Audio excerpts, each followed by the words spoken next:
and welcome to the Spiritual and Empowerment Living with Tia podcast, a sacred place and resource for spiritually centered women who want to go from the mundane to the magical life, for overcoming fear and doubt, reconnecting with the goddess, understanding messages from spirit, and uncovering your spiritual gifts so you can finally live the life you deserve. Hello, Spiritual Trailblazer, and welcome to this glorious episode, 7 Things That Are Secretly Holding You Back in Life. Dun, dun, dun. All right, so I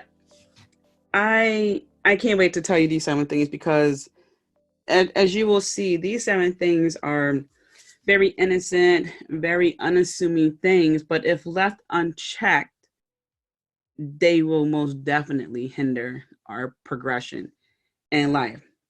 So before I dive into all that, I wanted to just say, you know what? Thank you for coming back each and every week and listening to this show. It means a lot to me. Your support is amazing, and just thank you for that. I am being welcomed into your space, and I know that's sacred. So thank you for that. And I hope that you had a great week. This weekend, I spent it in Connecticut, and it snowed a lot. I knew it was going to snow, but it was just very interesting to see that because I was thinking to myself, why couldn't you have done this on Christmas Day? I love snow on Christmas Eve and Christmas Day. Whatever the case, it was still nice to see. It was a lot of snow. Meanwhile, in my hometown in Philly, it was next to nothing from what I was told. So very interesting. It's just 4 hours away, but it's a big difference. So yeah, it was nice just to go up there and spend time with the bestie and her family. And now I am back making podcasts and getting back into our regularly scheduled programming.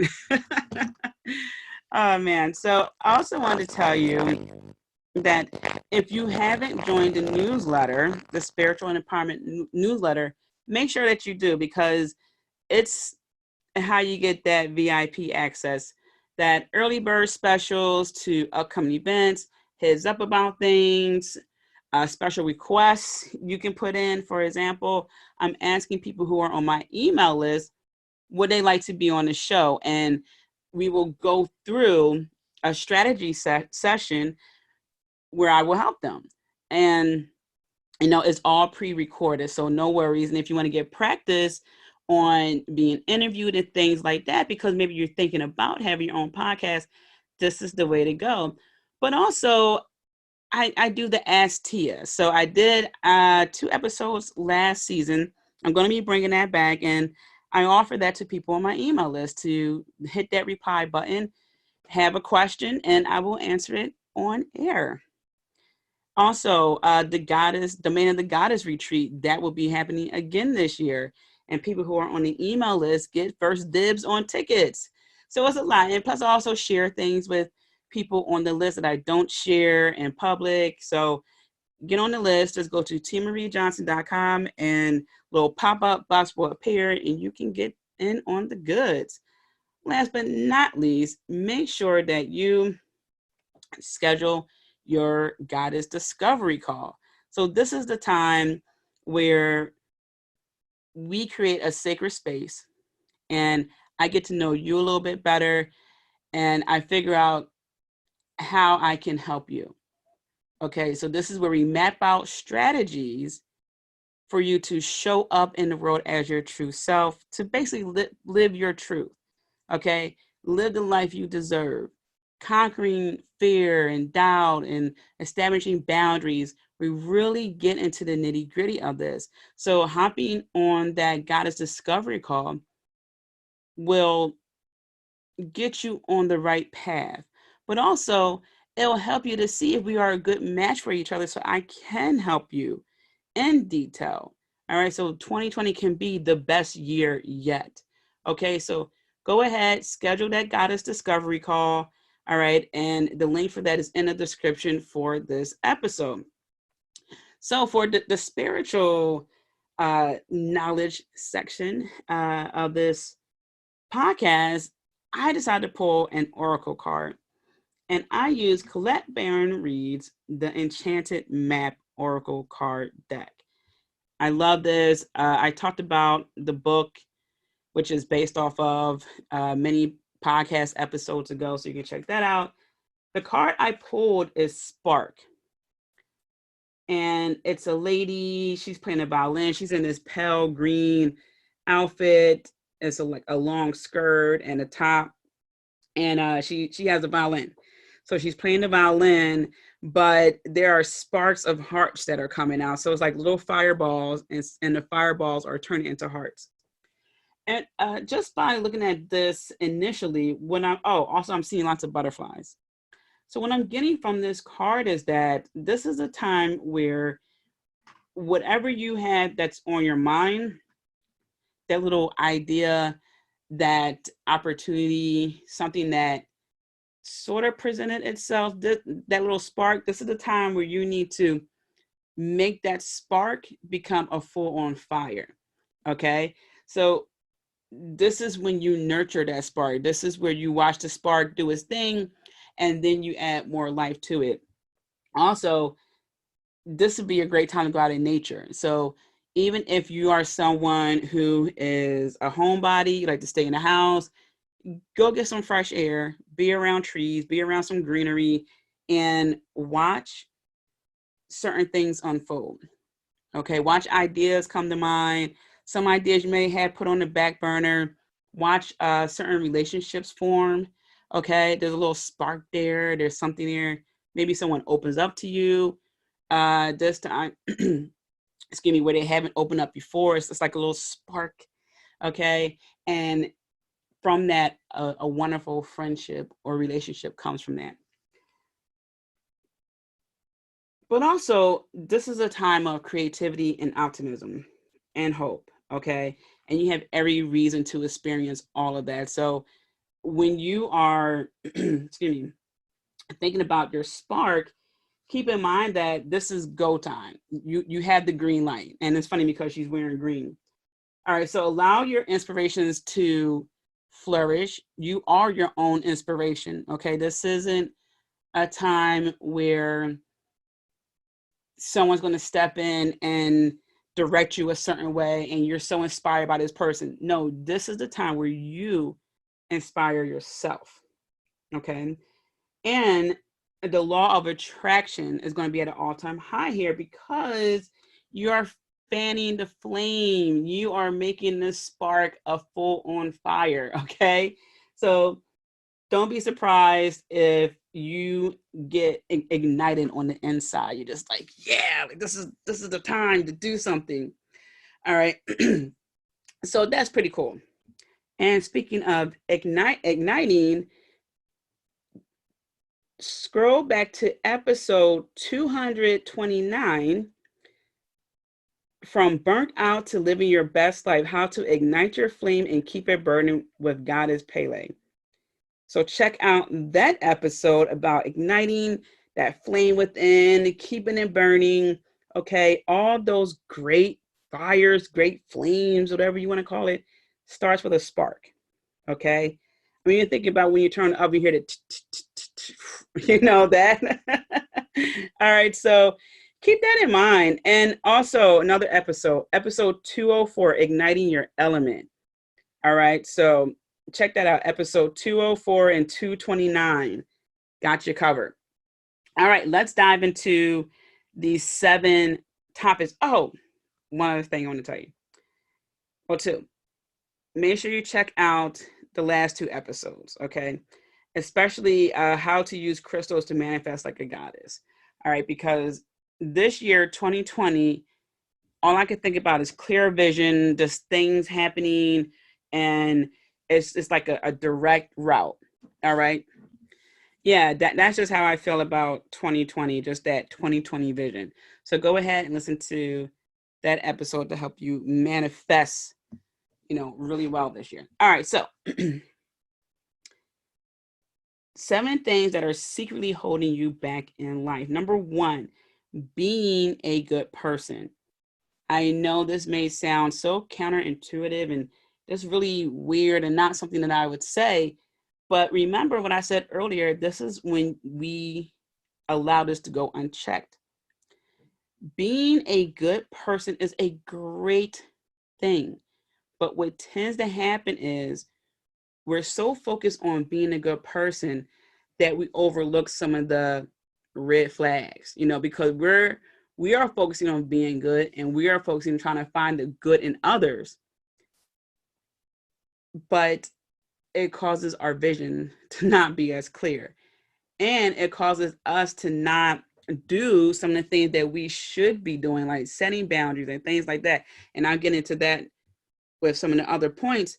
What I'm saying here is, to be a good person is fine, but that doesn't mean that we do not acknowledge the bad things that happen in the world, that we don't acknowledge that people do go through things.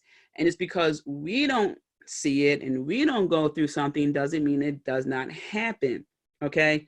So I've seen this one too many times where someone, they are good at heart, good natured person, but they don't truly see the world as the good and the bad. Okay. And because of that, they are in this bubble that doesn't really allow them to expand, to grow, because they're just looking at the world one-sided. Okay. So left unchecked, this can lead to a codependent relationship. You're so busy being a good person that you don't want to acknowledge that they are a toxic person. So you could be in a toxic relationship. You could be giving a friend way too many chances, a family member way too many chances, because you want to be a good person. Okay. Don't let being a good person be overrated. All right. That also goes along the line of that belief of everyone inherently being good. And that's true, I would say, for probably 99% of the population. But there are some really nasty people in the world, and they lack that empathy or whatever it is, and they're just not good people. Okay. But also keep in mind, everyone has good and bad within, or almost everyone. And it's really about what you nurture. Okay. So number one is, don't let being a good person override your gut feeling, override what you're seeing, override with what you're thinking. Okay. Don't let that be overrated. Okay.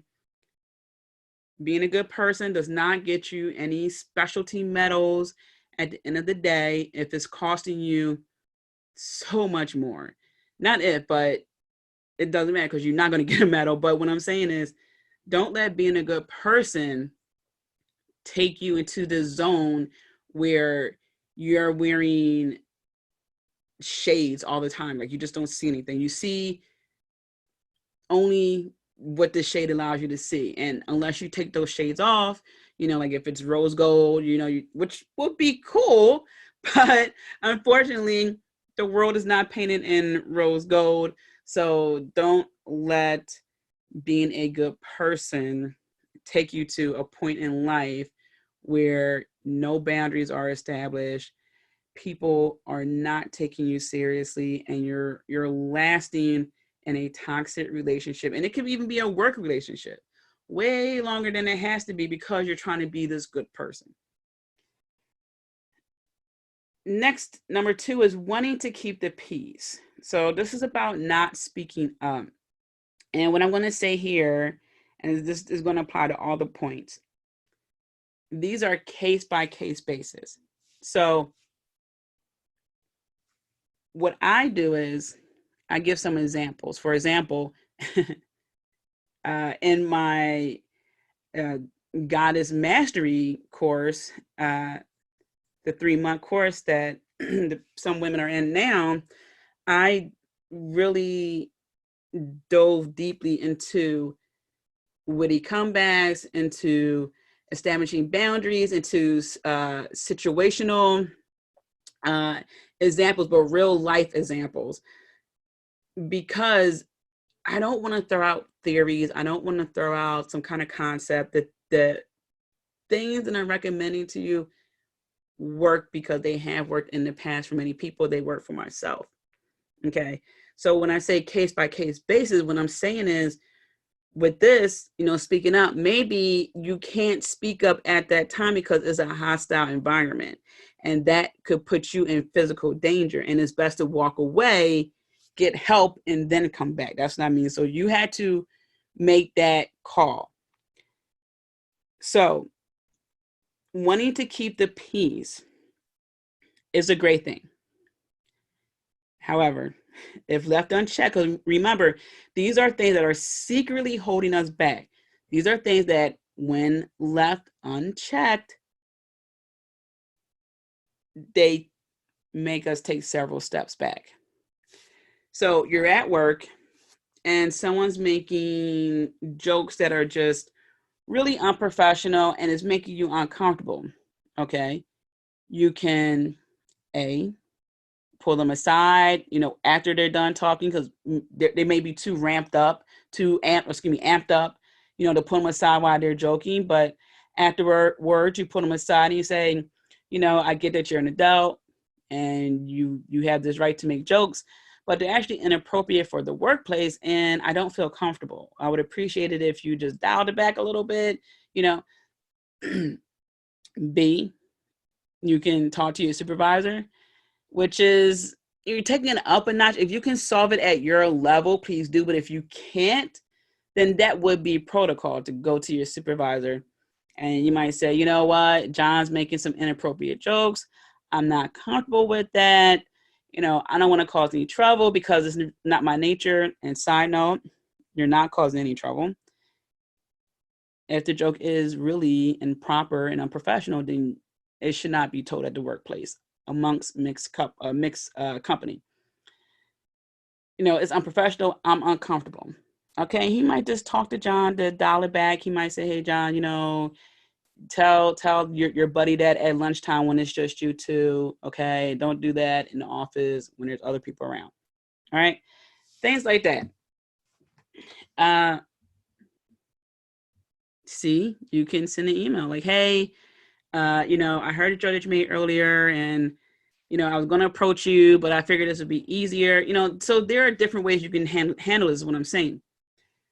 But what you don't want to happen is the thought process of, I don't want to have a confrontation, so I'm not going to say anything. And it starts to bottle up within you.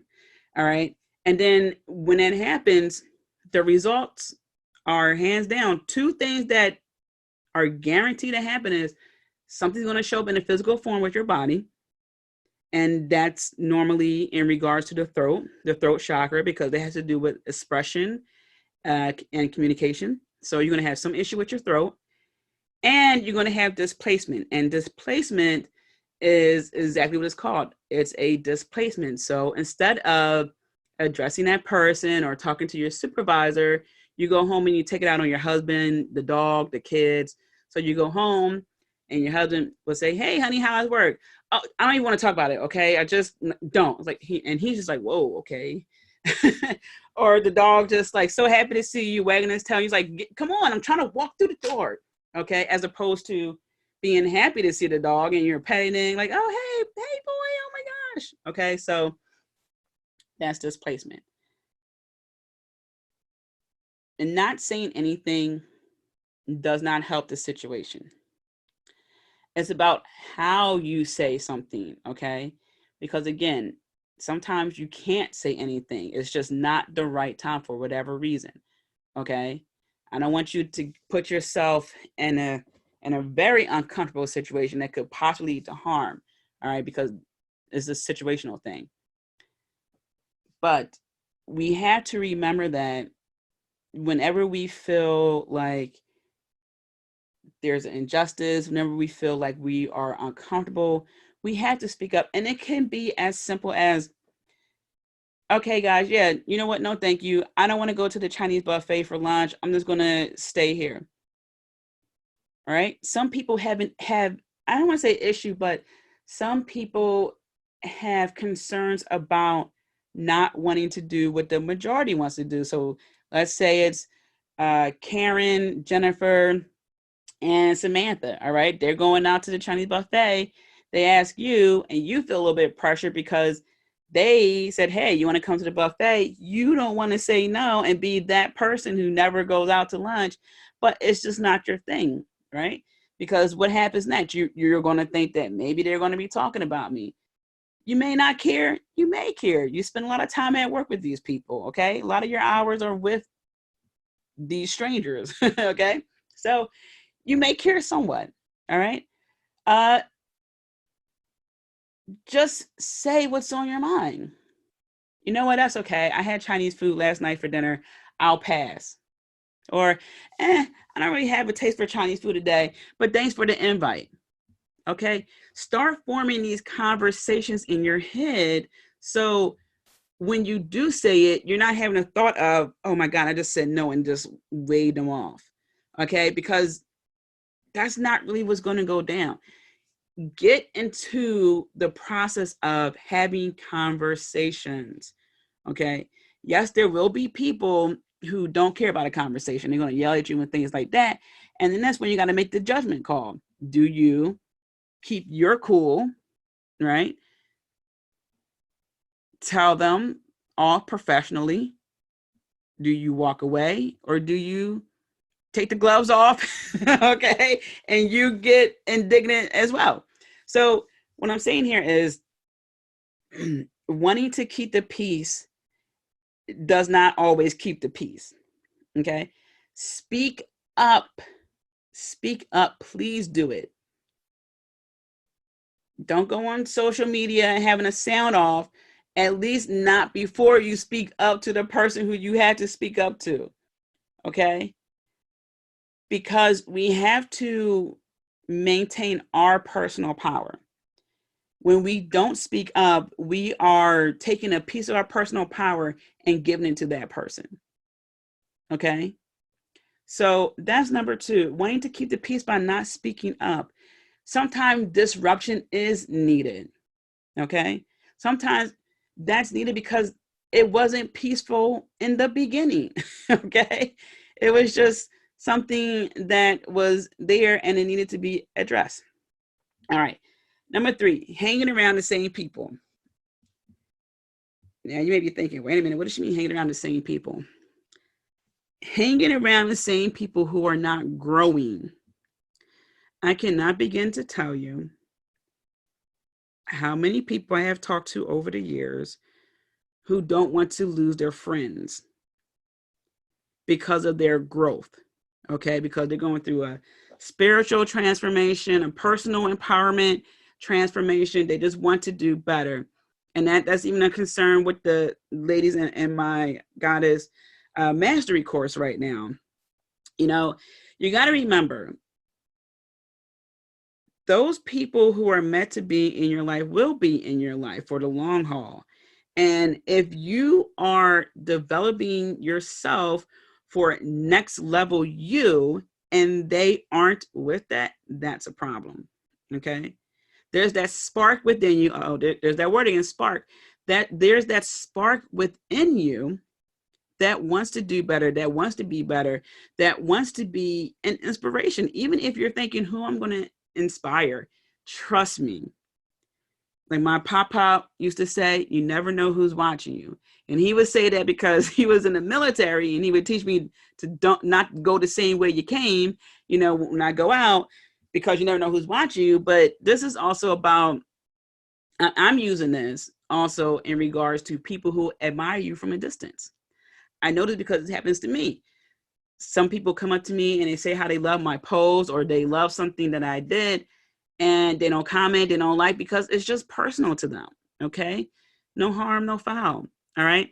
So you have to look at the people who are around you. And it's not just about, are they challenging you? Are they loving you unconditionally? Are they calling you out? My friend, I use myself as an example. My friend Mike called me out a few years ago. We were at a soccer game, And I had, so it was my daytime pocketbook, but it was my smaller daytime pocketbook for when I go to stadiums.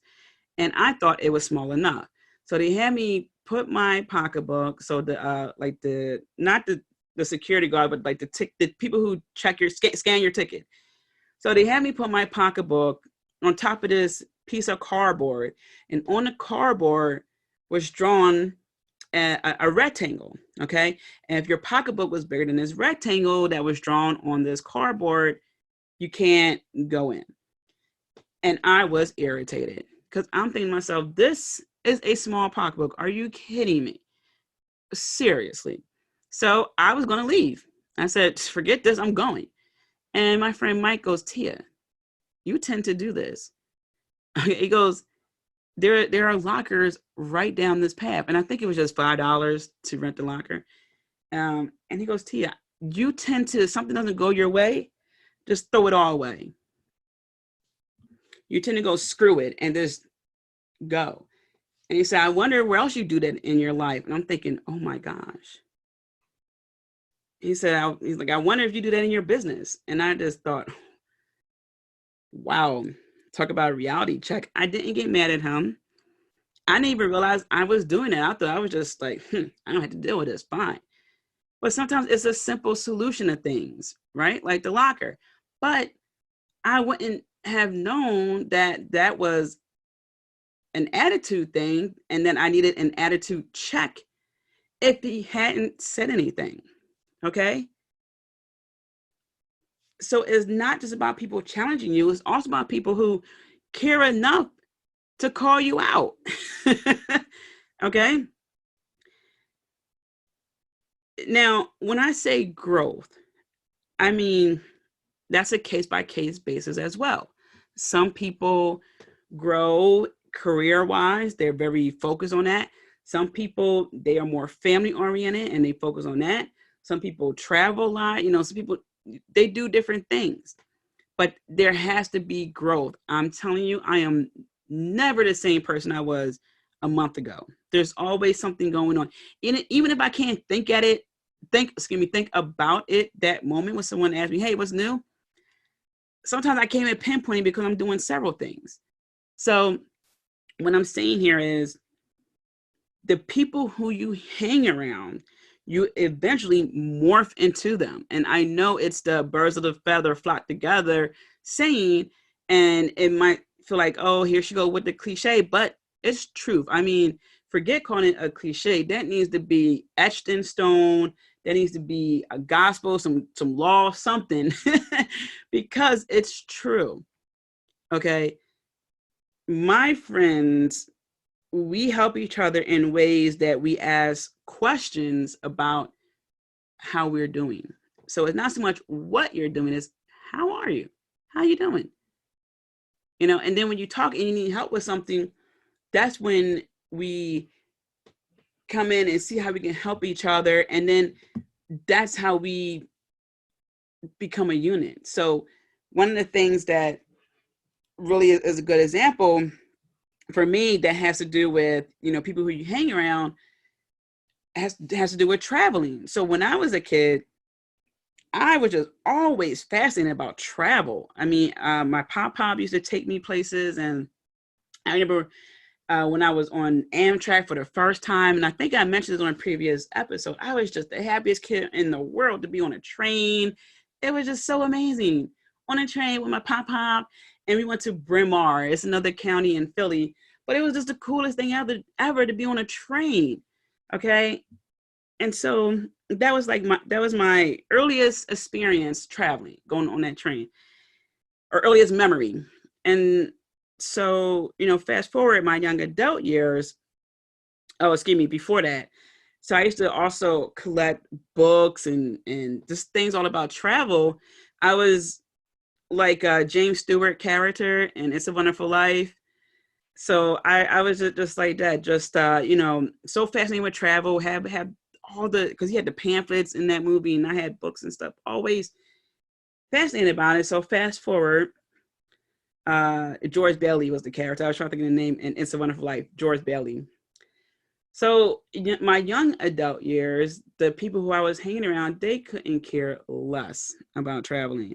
I did a travel study in college to London, and with one of my friends, we went to California for spring break, but it wasn't a consistent thing. I wasn't consistently traveling.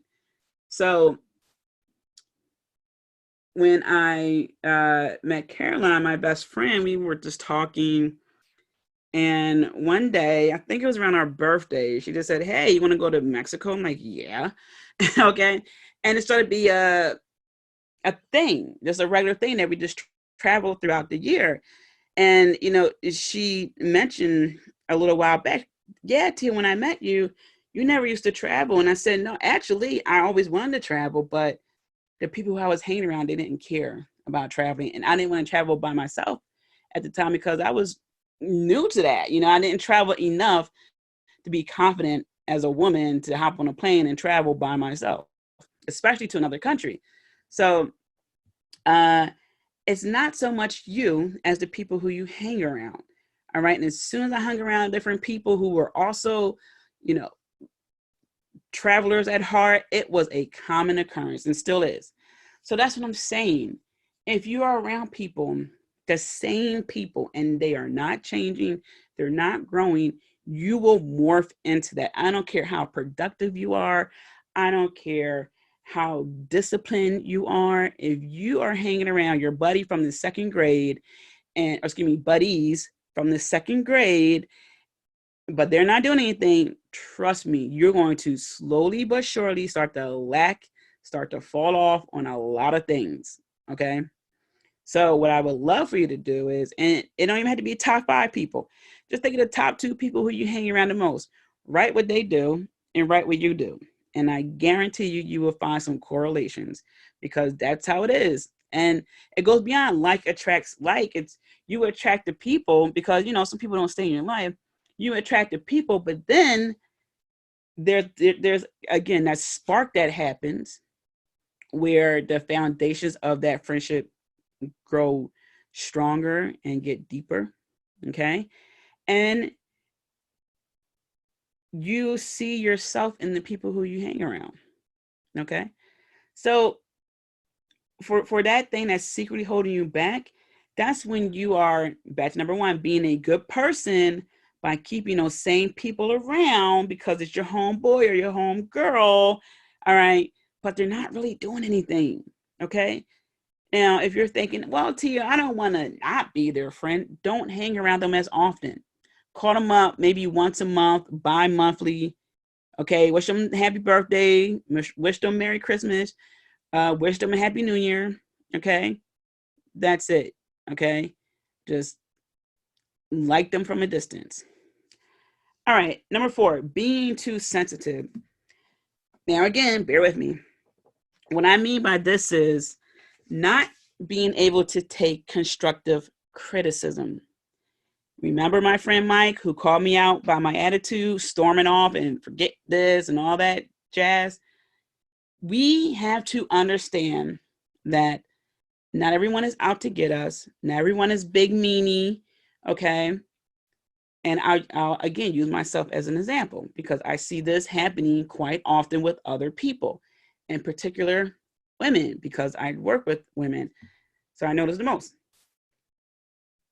I do not wear V-neck or V-collar shirts, V-neck shirts. There you go. I was trying to think of the name because it's not flattering on me. All right. To be honest with you, I have rather large breasts. And when I was a kid, I developed quite like very fast. And I learned quickly that those type of shirts just snag. It does not compliment me. Now, could it compliment another woman who's well endowed in the area? Maybe because she's petite or whatever. It doesn't matter. It doesn't compliment me. Long skirts do not compliment me because I need a particular top to go with that long skirt. And I really end up looking frumpy. Believe me, I tried this multiple times. So what I'm saying is we have to look at what's flattering on us. So if someone said, and again, this is about how you say things, not necessarily what you say, okay? Because there are some mean people, all right? But we had to look at it when we're going out. Does this outfit complement my body type? Okay. And I'm saying this because, and I'm saying it with the most love, because I noticed that some women say, "Oh yeah, you look great, honey," but I noticed that they're really just trying to set the girl up. Like I see the facial expression, but also sometimes we're on the fence about things, and we just need a second opinion. I've done this before. I got a dress. It was like pleated on the bottom. It had a belt. It was okay, but I really liked the pattern. And I sent a picture to my best friend, and she goes, it makes you look a little boxy. Constructive criticism is okay. All right. Some outfits just are more flattering on other people with a certain body type. And it's not about because she's big and she's small. Sometimes it's just because she's tall and it just flows a little better because there's just more room there. And like, for example, I've seen shorter women, like my mother, she doesn't typically wear long dresses because it tends to have that train in the back and she always has to get it hemmed. So, and she just jokes about it. She goes, I got all these dresses that I had to get hemmed. Okay. So it's not something that upsets her. She realizes that she's 5'3". Actually, I think she's 5'2", or maybe 5'1.5". But no, I'm joking. She's 5'3". But we tease her. We call her Shorty in the house. But it's all in good nature. Yeah. So what I'm saying here is think about who's telling you, okay, this information, this constructive criticism, because sometimes it's not constructive criticism. So just think about the source first and foremost, okay? And then once that person who is genuine gives you that constructive criticism, just think about it. It's a recommendation after all. You don't have to take it. You could just say, you know what? I'm going to wear it anyway, okay? And this is not limited to what you wear. I just use it as an example because this is what I'm seeing a lot, and this is what has happened to me over the years. Okay, and I still battle with buying certain clothes because it looks nice on a mannequin. I put it on, and it looks frumpy on me. Okay, I just do not look good in that outfit, and that's okay because it's a process. Okay, it's to help you feel comfortable. Just when you go to get your hair done, you're probably not going to get a certain color because it doesn't really work well with your personality or whatever the case may be. Is not you, right? So you might want to switch it up, and someone may say, are you sure you want that hair color? Because that's a really bold hair color, and you're a shy person, you're an introvert. You sure you want to do that? And you might say, you know what? Yeah, screw it. I need to be bold every now and then. I need to add that spark in my life. And you might go ahead and dye your hair color that you never would dye before. So it's just about understanding, again, constructive criticism. Okay. It's about understanding you're going to win some, you're going to lose some. It's about understanding, looking at yourself first before you start to point your finger at other people. Okay. It's about understanding the source of information. Okay. Don't get caught up in your feelings so much so that you are trying to make yourself believe something that's not true. Okay. And this comes in when you have people who truly care about you. They will say with good intention that constructive criticism. Hey, you know what? You said that you want to save money, but you eat out a lot and you buy clothes without checking to see if there are sales first. you just really buy a lot of stuff? Did you think that maybe, you can dial it back a little bit with eating out? And you might get defensive. Oh, how dare you? You know what? Oh, I'm not supposed to eat out. I can't treat myself every once in a while.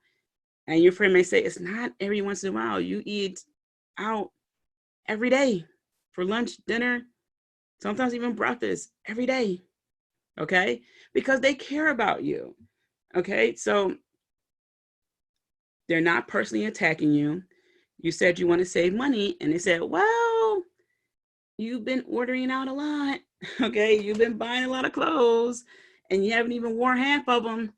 Okay? So just take a moment, take a few steps back to just consider the person who's telling you these things. Okay?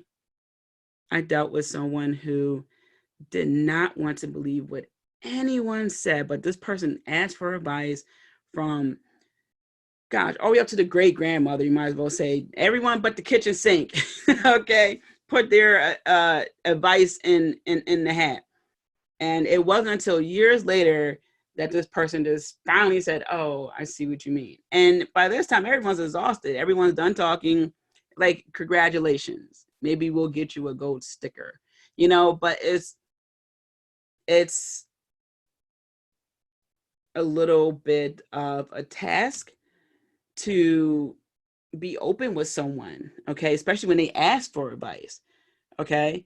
So just keep that in mind too. It may not be easy for that person to tell you the truth because they don't want to hurt your feelings. They don't want you to get defensive, but they have this sense of obligation because they care about you. All right. They don't want you to go out there, in the world knowing what you asked of them was the truth and they didn't deliver that. Okay. So keep that in mind too. All right. Number 5, moving right along, not having those, in quotation mark, conversations. Having certain conversations are needed. And this goes back to wanting to keep the peace by not speaking up and also wanting to be that good person. It's easy to want to not dive into some of these deep conversations, and the conversations such as really figuring out life. Okay. Just having a conversation with, and this goes back to people who care about you, not just any old person. And I'll use myself as an example. Again, because these are all things that I've applied, not just with me, but with other people. But I like to use myself as an example as also ways to help with keep people's lives private, stories private. So, and I use me, my best friend. We have had many conversations about being vulnerable. And she told me that I was one of the very first people who really helped her to open up to be vulnerable because she was just on a war path of being a strong person. And maybe not a war path, but just trailblazing, being a strong person. And it as a strong person, as strong people, being vulnerable is equally as hard as being a strong person 100% of the time, because it's weird, it's uncomfortable.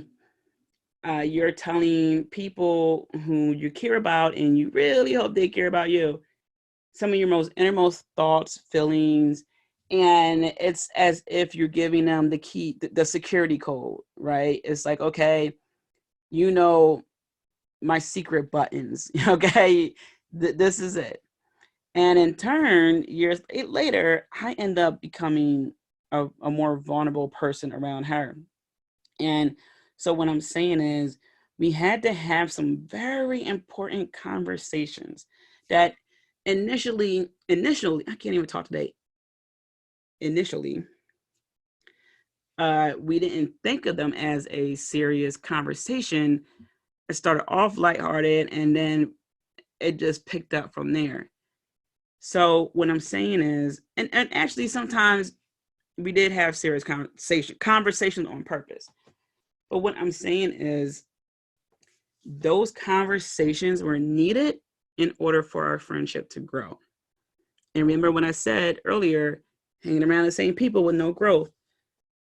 If it wasn't for conversations based on experiences we had, just dealing with life, okay, there's no way we would have grown individually, let alone have grown our friendship. So for you, it may be having an uncomfortable conversation with your boss, and it could be about an employee, not necessarily about your boss with your boss. It could be an uncomfortable conversation with your spouse, your child, but you're going to be better at the end of that conversation. There may be some tears, but what you're doing is you are releasing so much emotion and thoughts and whatever else is deep down in there. And it's a relief. And with that comes healing, growth, less physical issues, or if those physical issues were forming, they now stopped. Okay. It helps you to see the world in a different light. So when someone else is being rude, inconsiderate, you may think, you know what? They probably got something bottled up going on with them. I think about that now. When I was younger, I used to just think that is a rude person and someone needs to smack some sense into them. Now I look at it as that person was rude. They need to learn manners. And you know what? Maybe they had a bad day. I start to give people the benefit of the doubt. So it's not always easy, but it allows you to have more empathy. It allows you to remember that people are multi-layered. There isn't always an easy answer. Sometimes there are, sometimes the answer is right there in front of you. But in real life situations, some things don't get solved in 90 minutes, There's not always a happy ending. You don't get to get the girl at the end or, whatever, run away with all the money and living in like a king and queen in a different country. Sometimes it's just getting something off your chest or just helping people understand who you truly are and then let go. Okay. So just think about that. What are those important conversations that you need to have? What's something that's been on your mind that you just need to express? You just got to put it on the table, right? And what happens, but it got to get out there. All right. It has to be said. Something has to be said. A conversation needs to take place, whether it's setting the record straight, whatever the case may be. All right. But we need to start having more of those important conversations. All right. Number 6, being honest with yourself. So when I first wrote this, I thought about, The Notebook with Ryan Gosling. He's like, what do you want? I just keep thinking about that clip. What do you want? So when I was in high school, I took consumer economics, and my teacher, Mr. Gambone, he taught us about the housing market. And he said, what works for you won't work for her, won't work for her. I went to an all-girls Catholic high school.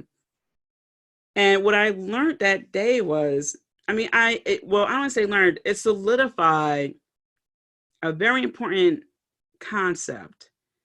And that is to understand what is best for you. Okay. So he went on to say she may want a house with 3 bedrooms. She may want a condo. She may want a studio apartment, right? You have to figure out what you want, to be honest with yourself. I'm reading so many articles about women who are finally coming out and saying, you know what? Damn it, I don't want to have kids. Or, you know what? I really want to travel more. I want to focus on my career. What I'm saying here is you have the right to be honest with yourself. You have the right to show up in this world as you truly are and lead the life you deserve.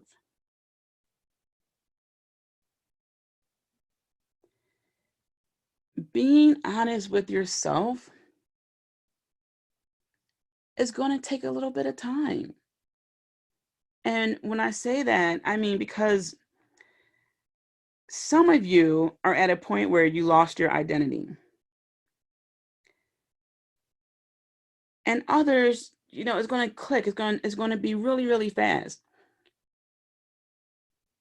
What I have learned over the years is that, and I say women again because I work mostly with women, wear so many hats. So many hats. And because we want to make sure that the foundations of the family are in order, we tend to forget that we need our own lane, our own space as well. And in many cases, some women wait until the kids are grown. And by grown, I don't even mean 18. I mean like 26, 20 something. Here's the thing. Excuse me. I know several women who have a child or children. Actually, no, yeah, a child or children. And what they do is they just have to plan a little bit better. They use time management as a tool, meaning to do the things that they still love to do, or to continue doing the things that they love to do, they have to do it in a way that they have to put it in their calendar. Okay. So even if they have to find a babysitter, or maybe they can't do it because it's the last minute thing, and that's truly understandable. You have a child, it's okay. But they're not losing their identity. They're not rendering their entire world to their child where they don't get to do grown-up activities, like, night out with the girls or things like that. And I'm not guilt tripping anyone.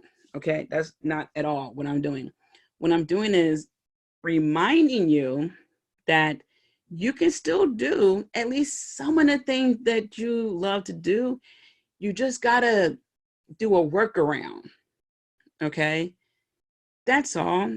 Maybe you can take that dancing class you want, but you can only do it 2 nights a week or once a week.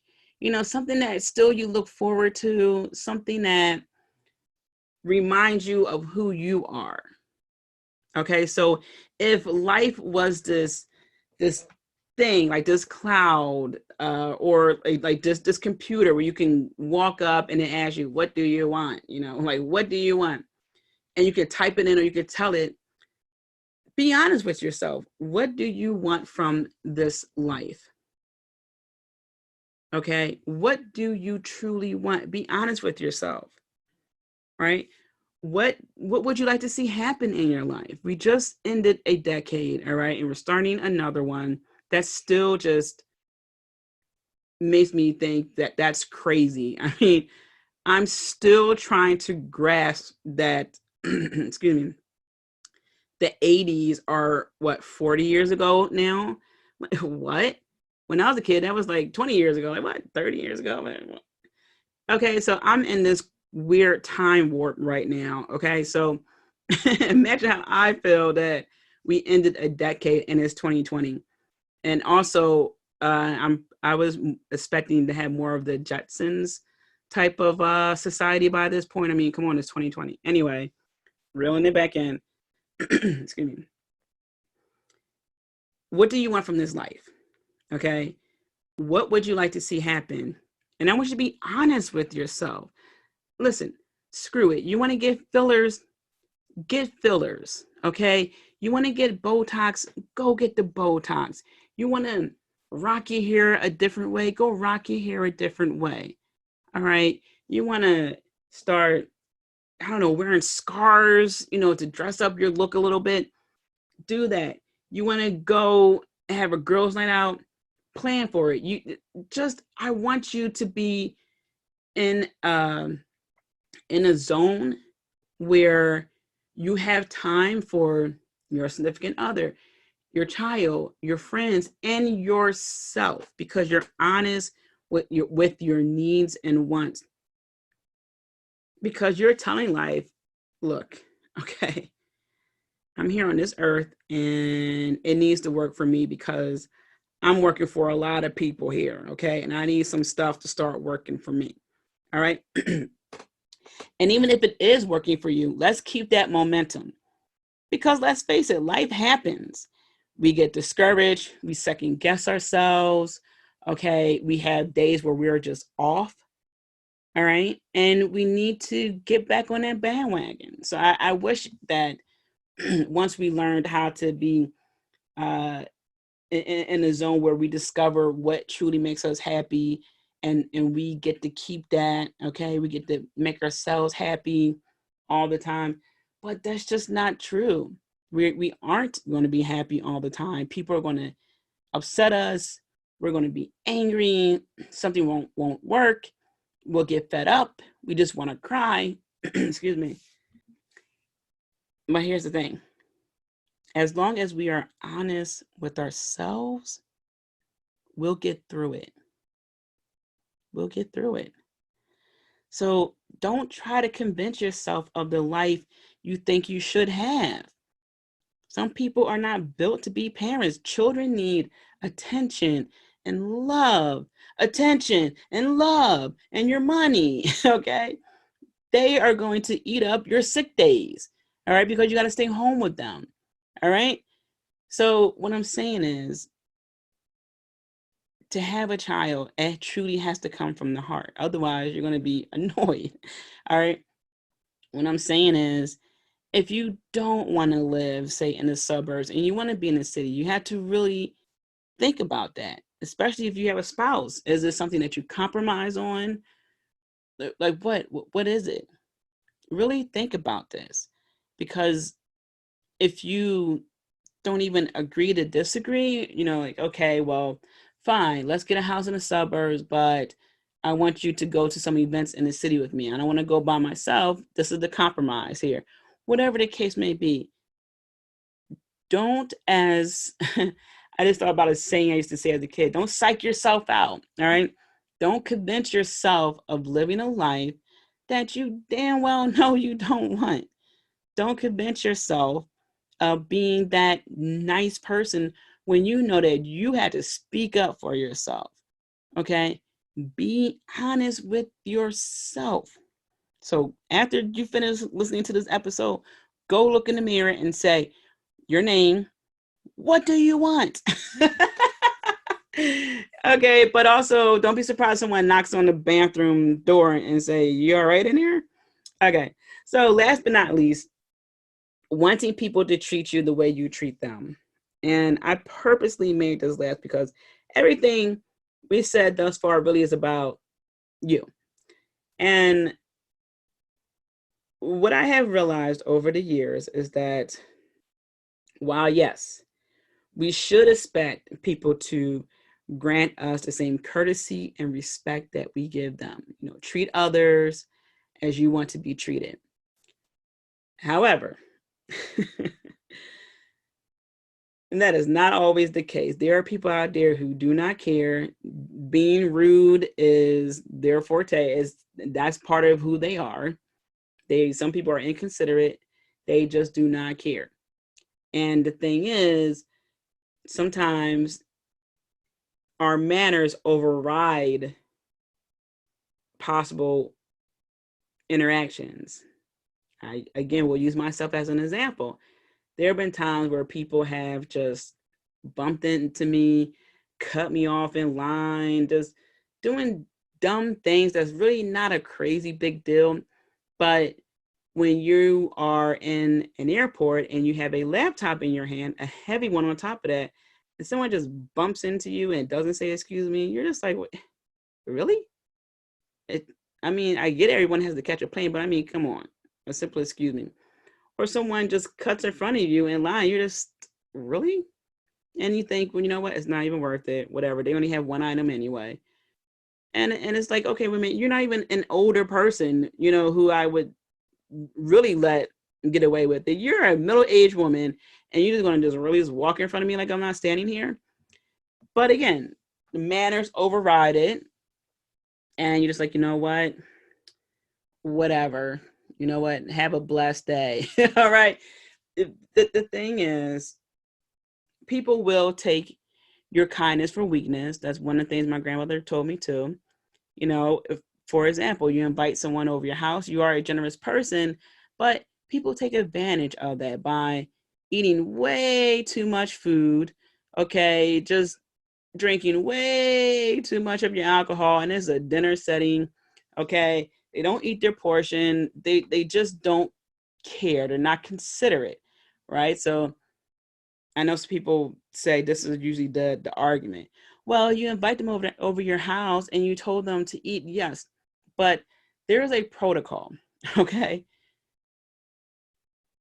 Eat a moderate portion. You can go back and get more, but there's no need to set such a big plate that it's like, okay, well, forget about everyone else. Okay.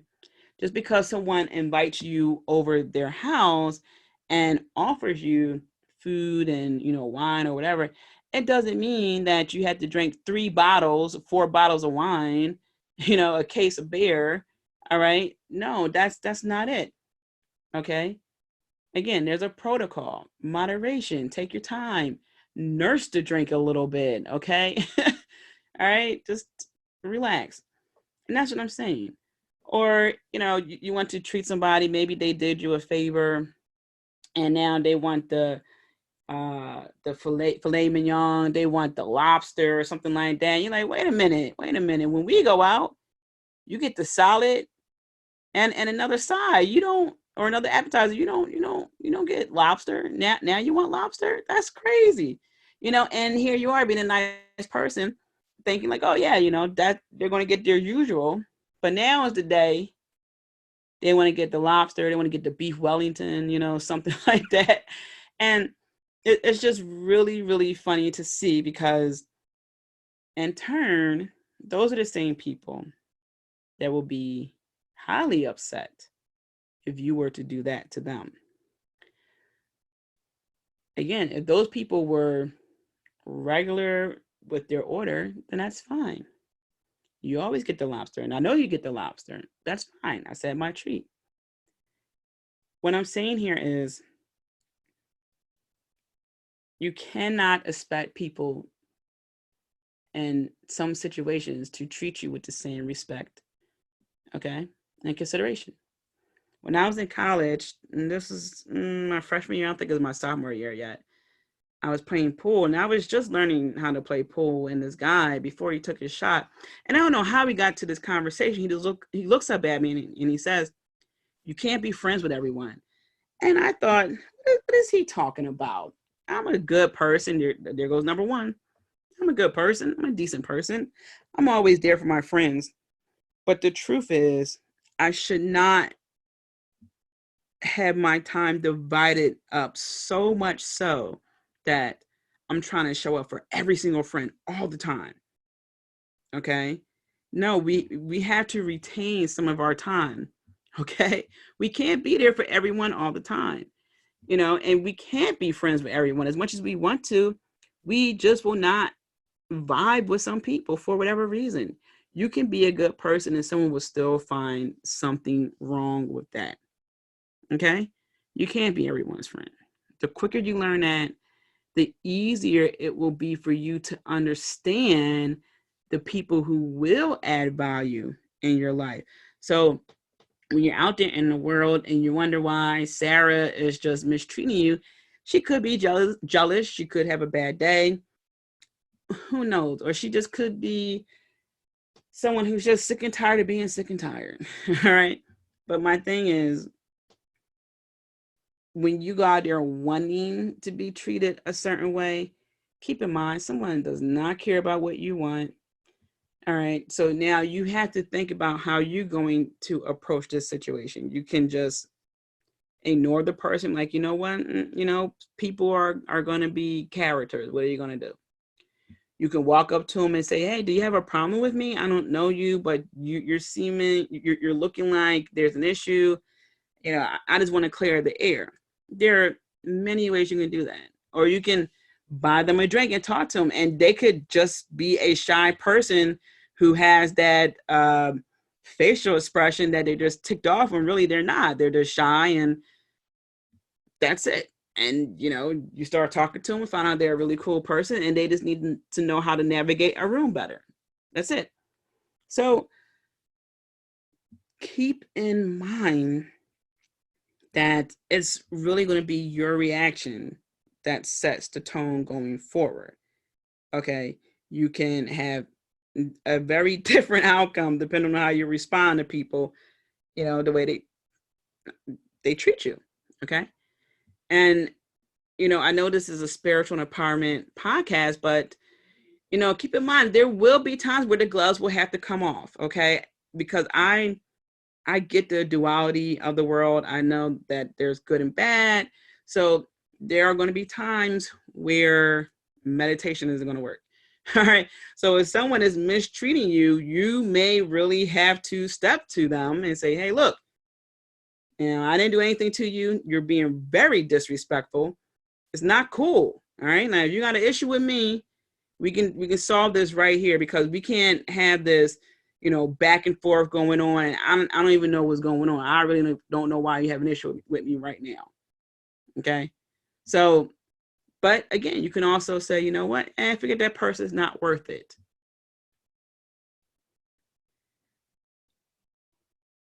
So to sum that up, I don't want you to have this left unchecked. Remember, these are things that go unchecked. By trying to be this person's friend, by trying to make it work, by trying to find some commonality.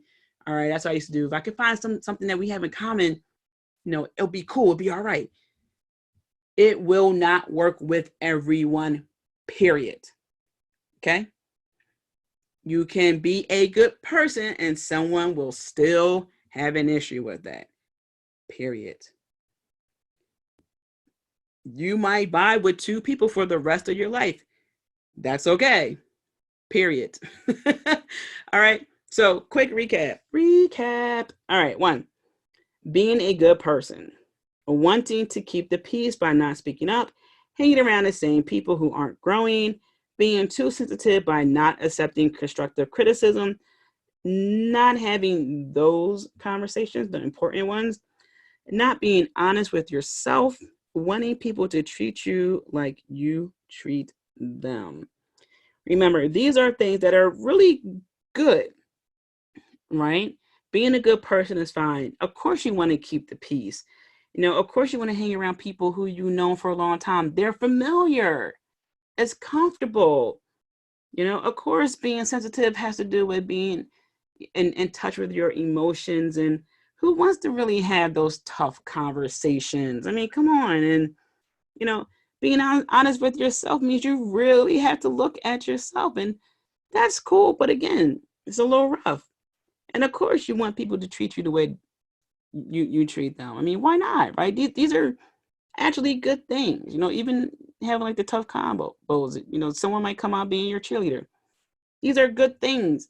But again, left unchecked, especially with the wrong people, now we are coasting over to the codependency relationships, the toxic relationships, the doubting ourselves, okay, the blaming others and not looking at ourselves first, okay, living a life that goes against what we really want, okay. It's like the shadow side of these things, okay, of these 7 points. So keep that in mind. Check in with yourself regularly, because if you don't check in with yourself on a regular basis, you're going to be living someone else's life and not realize it. Okay? That's what I have for you. Make sure you book your Goddess Discovery call. Make sure you get on the newsletter. I will talk to you soon. I will see you next week. I am sending you many blessings. I am rooting for you as always. And please do not forget to be kind to yourself. As always, Spiritual Trailblazer, Thank you for tuning in. Do make sure to stop by and visit me at tiamariejohnson.com. Also, don't forget to subscribe. Last but not least, be kind to yourself. I'm rooting for you, and I'm sending you so many blessings. Until next time.